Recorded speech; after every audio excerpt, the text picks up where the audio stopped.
I think I know why all of you are here today.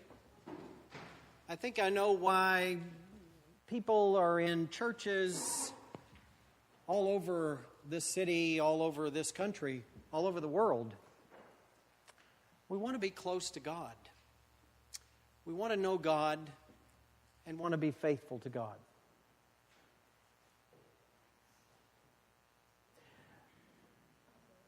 There's a 19th century novel by Dostoevsky called The Brothers Karamazov. And in that novel, there is a scene that I still remember, many years after reading that novel. There is this wealthy woman, and she is feeling alone. She is feeling utterly cut off from God. She's been a believer all of her life, but now God seems to be absent. And she is scared, and she doesn't know what to do.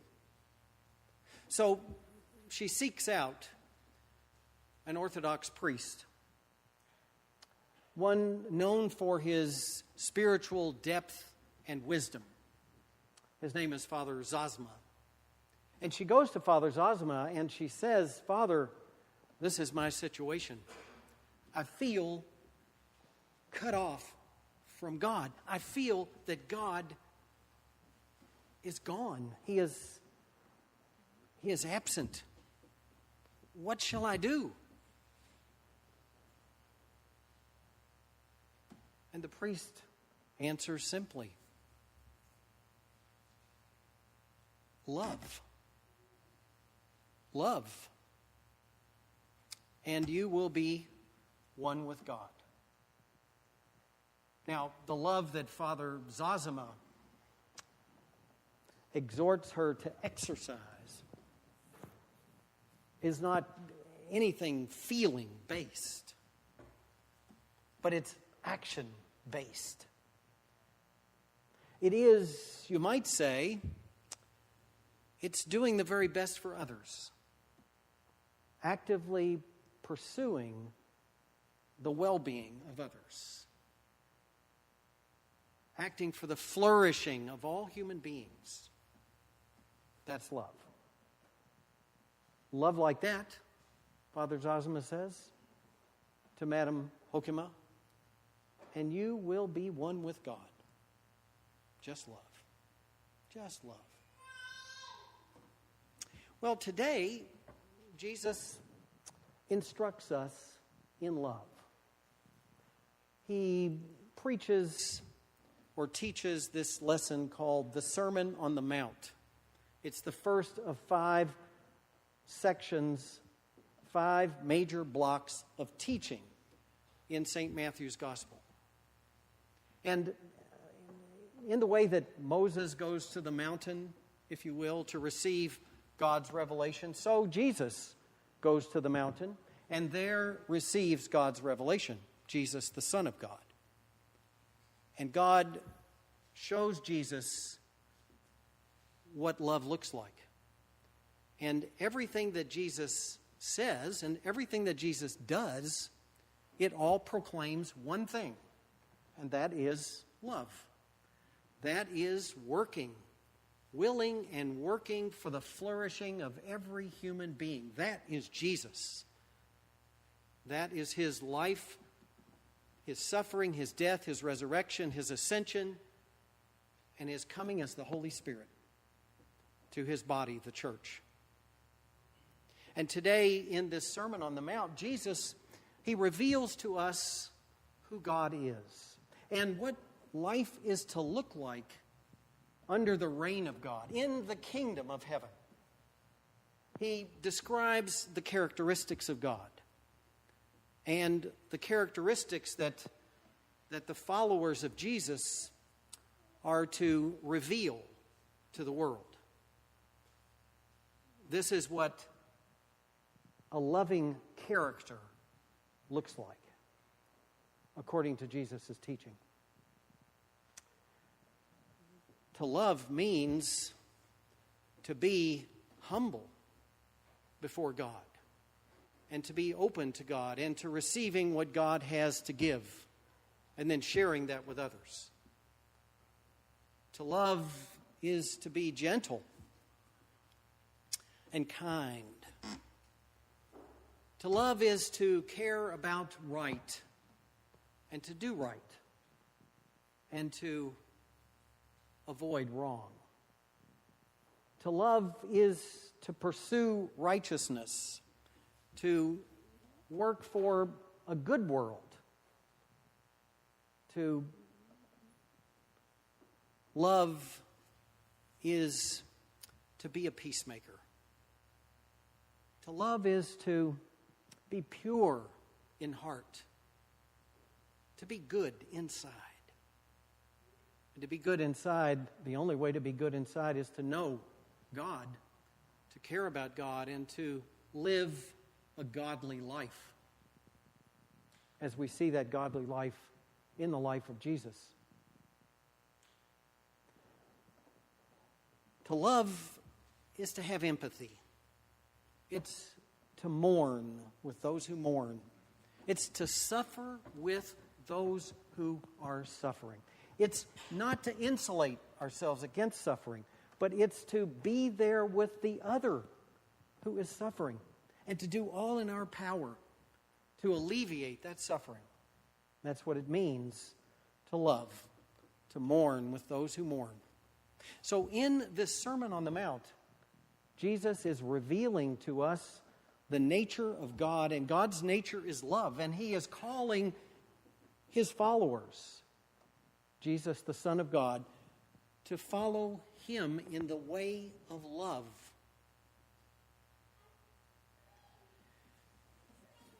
I read a story, or heard a story actually, on Thursday of last week, and then I did a little research to find the actual story. The story was told by a Baptist minister, now retired, and it was a story that was brought to his attention by a graduate student of his. Now, this graduate student is a CIA analyst, and he wrote this Baptist minister and shared this story. It was a story, a true story, of a French village in the south of France during the Nazi occupation. This was a village in Vichy, France. That is, the Vichy were collaborators with the Nazis. And we know that the Nazis were pursuing, as it were, the final solution, which was to eliminate, among others, every Jewish person from the face of the earth. This French village, however, led by two of the pastors in town, these French Christians told the Nazis, "We won't surrender the Jews to you, the Jews in our town of Le Chabon. These are our Jews, and they're staying with us." They witnessed to the love of God, these villagers, these Christians, said no to the Nazis, said no to hate, said no to violence. They said no. They witnessed to the love of God that they knew, that they saw in Jesus Christ. The Nazis, of course, threatened them, and some of the villagers lost their lives, but they maintained that witness. And they created forged documents to give to the Jewish residents of their town to help them get out. They led them out of town and to safety in nearby Switzerland. They hid them in their houses. They did all of this knowing that if they were caught, they would be seized, they would be taken to a prison camp, and they would be killed. And the cousin of one of those ministers who led this effort, he died in a Nazi concentration camp because he was part of this effort. That is a story of love. that is what it looks like to love Jesus. That is what it looks like to live according to the God who's revealed in Jesus. That is what it means to live the Sermon on the Mount. Now, Blessed Paul, in his letter, he talks about the foolishness of God. And he says that the cross of Christ to the world will look like utter foolishness. To a world that promotes hate and rejection, that furthers injustice, that embraces violence, that commits violence. The cross of Christ is foolishness. But the cross of Christ, which is another way of saying God's love made manifest in Jesus, is the wisdom of God. The wisdom of God. And as Paul says, Jesus is the power of God and Jesus is the wisdom of God. The other day, I read parts of the Archbishop of Canterbury's address at Westminster Abbey. It was the occasion of the remembrance of the liberation of Dachau in 1945. It was the actual date in 1945 that Nazi concentration camp was liberated by the Allies, and the Jews there and others who were captive were freed. And the Archbishop of Canterbury, together with 60 clergy, they had gone to Dachau, Birkenau, and they had seen that death camp. And at Westminster Abbey on Thursday night of this past week, and on the eve of the Holocaust Remembrance Service, the Archbishop of Canterbury talked about that experience and what it said to him about the world today. And I want to share some of his comments with you,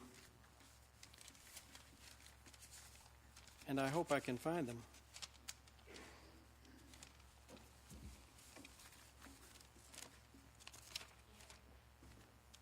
Oh, how did they get back there?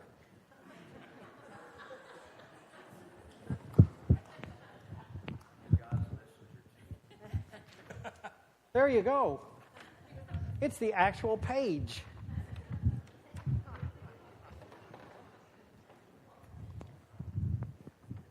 That's what I call congregational participation in the homiletical act.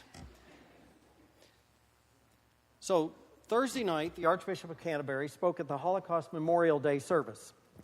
And he said, I have just returned from a visit to Auschwitz-Birkenau with 60 clergy, and its witness is to appalling human suffering caused by the terrible collusion of the silent majority.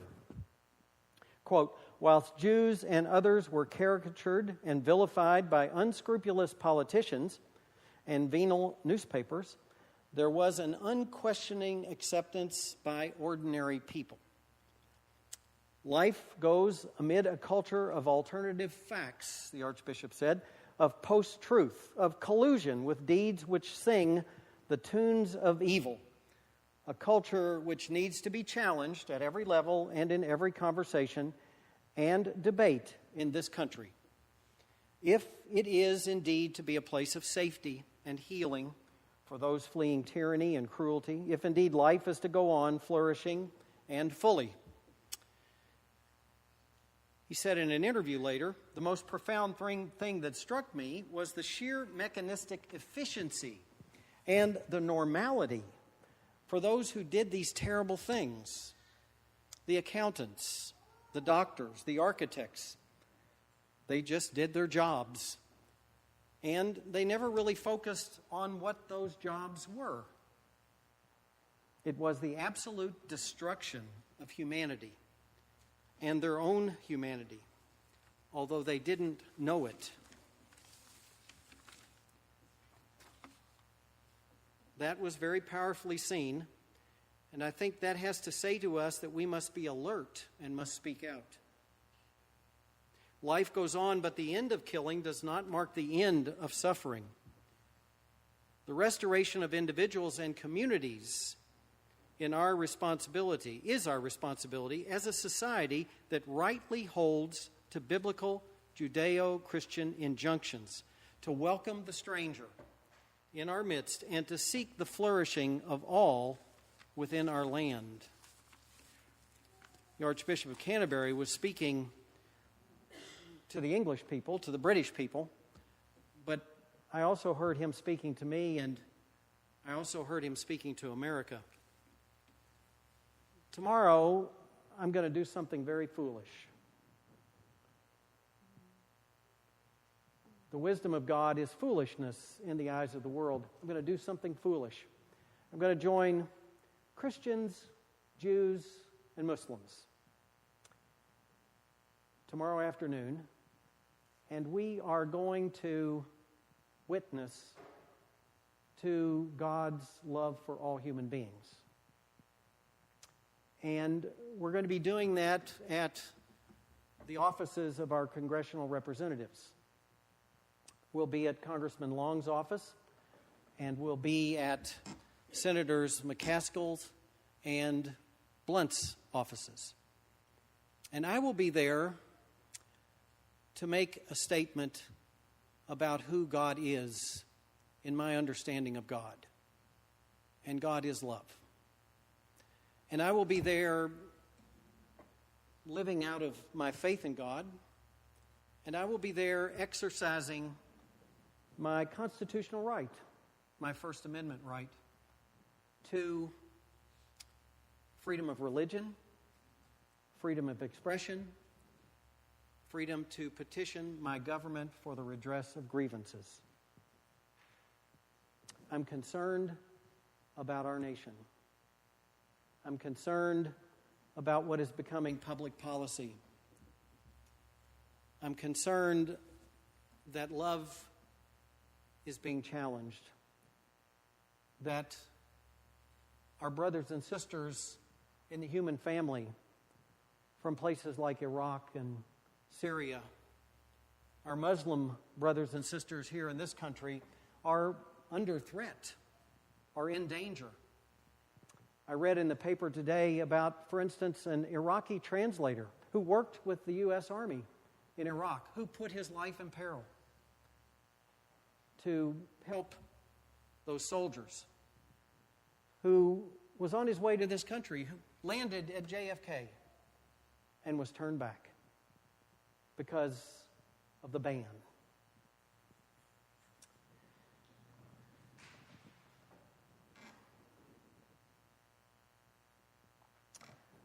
God's wisdom is foolishness in the eyes of the world. But God's foolishness is wisdom.